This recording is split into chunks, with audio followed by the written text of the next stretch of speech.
నమస్కారం. జిల్లా సమగ్ర నివేదికకు స్వాగతం.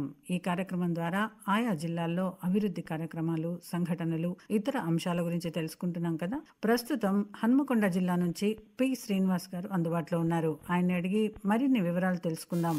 నమస్కారం అండి శ్రీనివాస్ గారు. నమస్కారం అండి. హన్మకొండ జిల్లాలో భారత్ సంకల్పయాత్ర రెండో విడత ఏ విధంగా కొనసాగింది? కేంద్ర ప్రభుత్వం దేశవ్యాప్తంగా ప్రజా సంక్షేమం కోసం అనేక సంక్షేమ పథకాలను ఏర్పాటు చేసింది. ఆ పథకాలని ఎవరైతే అందుకోని వారు ఉన్నారో వారికి సంక్షేమ ఫలాలు అందించేందుకు కేంద్ర ప్రభుత్వం భారత్ సంకల్ప యాత్ర కార్యక్రమాన్ని ఏర్పాటు చేసింది. హన్మకొండ జిల్లా వ్యాప్తంగా మొదటి దశను పూర్తి చేసి రెండవ దశలో భాగంగా వరంగల్ మున్సిపల్ కార్పొరేషన్ పరిధిలో ఈ నెల 8 నుంచి 25వ తేదీ వరకు ఈ యాత్రను నిర్వహించారు. ఉదయం ఒక క్యాంపు, సాయంత్రం ఒక క్యాంపు చొప్పున వరంగల్, హన్మకొండ జిల్లాలు కలుపుకొని నిర్వహించగా హన్మకొండ జిల్లా పరిధిలో మాత్రం సుమారు 19 క్యాంపులను ఏర్పాటు చేశారు. ఈ క్యాంపులకు హాజరైన ప్రజలకు వివిధ ప్రభుత్వ శాఖల ద్వారా ప్రజలకు అందే పథకాలను వివరించడంతో పాటు ఆయా శాఖలకు సంబంధించిన స్టాల్స్ ఏర్పాటు చేసి పథకాలను వాటి ద్వారా లబ్ధి పొందే విధానాన్ని ప్రజలకు అధికారులు వివరించారు. హన్మకొండ జిల్లాలో నిర్వహించిన ఆర్థిక అక్షరాస్యత వారోత్సవాలను వివరించండి. ప్రతి ఒక్కరికి ఆర్థిక అక్షరాస్యతను కల్పించేందుకు రిజర్వ్ బ్యాంక్ ఆఫ్ ఇండియా ఈ నెల 26వ తేదీ నుండి మార్చి 1వ తేదీ వరకు ఆర్థిక అక్షరాస్యత వారోత్సవాల కార్యక్రమాన్ని చేపట్టింది. ఈ కార్యక్రమంలో భాగంగా హన్మకొండ జిల్లాలో లీడ్ బ్యాంక్ ఆధ్వర్యంలో ఆర్థిక పొదుపుపై సైబర్ క్రైమ్ బారిన పడకుండా ఉండే విధంగా ప్రజలకి ప్రత్యేక అవగాహన కార్యక్రమాలు చేపట్టారు. 26వ తేదీన ఆర్థిక అక్షరాస్యత వారోత్సవాల పోస్టర్ ను ఆవిష్కరణతో ప్రారంభమైన ఈ కార్యక్రమం 27వ తేదీన వివిధ ప్రభుత్వ పాఠశాలలతో పాటు విద్యార్థులతో 2K రన్ కార్యక్రమాన్ని ఏర్పాటు చేశారు. జిల్లాలో ఇంటర్మీడియట్ పరీక్షల ఏర్పాట్లు ఏ విధంగా ఉన్నాయి?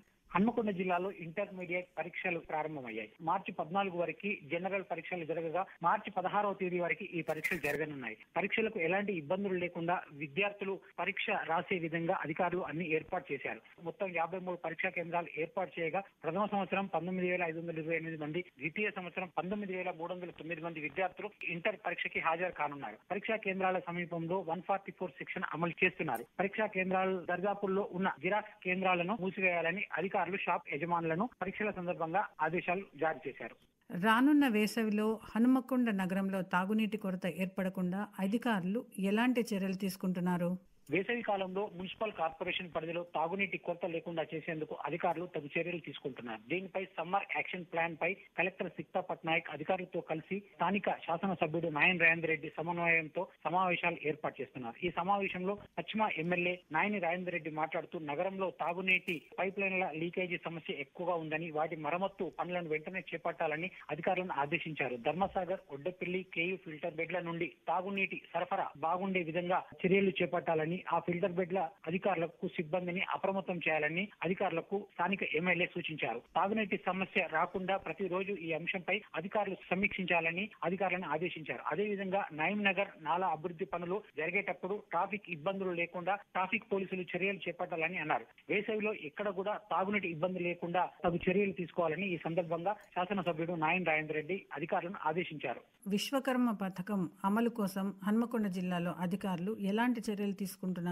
పీఎం విశ్వకర్మ యోజన పథకం హన్మకొండ జిల్లాలో అర్హులందరికీ అందేందుకు అధికారులు చర్యలు తీసుకుంటున్నారు. అందుకు అధికారులతో పాటు అర్హులైన లబ్ధిదారులతో జిల్లా కలెక్టర్ సిక్తా పట్నాయక్ ప్రత్యేక సమావేశాలు ఏర్పాటు చేస్తున్నారు. ఈ సందర్భంగా జిల్లా కలెక్టర్ లబ్ధిదారులను ఉద్దేశించి మాట్లాడుతూ ప్రధానమంత్రి విశ్వకర్మ యోజన పథకానికి నైపుణ్య ధృవీకరణ పత్రంతో పాటు ప్రాథమిక శిక్షణ ఉంటుందని, అదే విధంగా 15 రోజుల పాటు అధునాతన శిక్షణ కోసం దరఖాస్తు చేసుకోవచ్చని, శిక్షణ తర్వాత 15,000 విలువైన పనిముట్లను ప్రోత్సాహంగా అందిస్తారని పేర్కొన్నారు.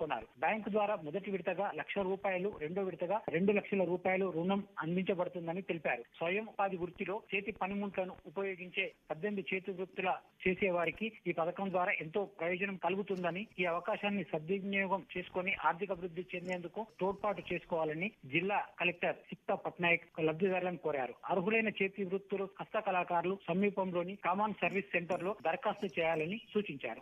ఇదండి హన్మకొండ జిల్లా నుంచి శ్రీనివాస్ గారు అందించిన జిల్లా సమగ్ర నివేదిక. మరో రోజు మరో జిల్లా నుంచి సమగ్ర నివేదికను విందాం. అంతవరకు సెలవు. నమస్కారం.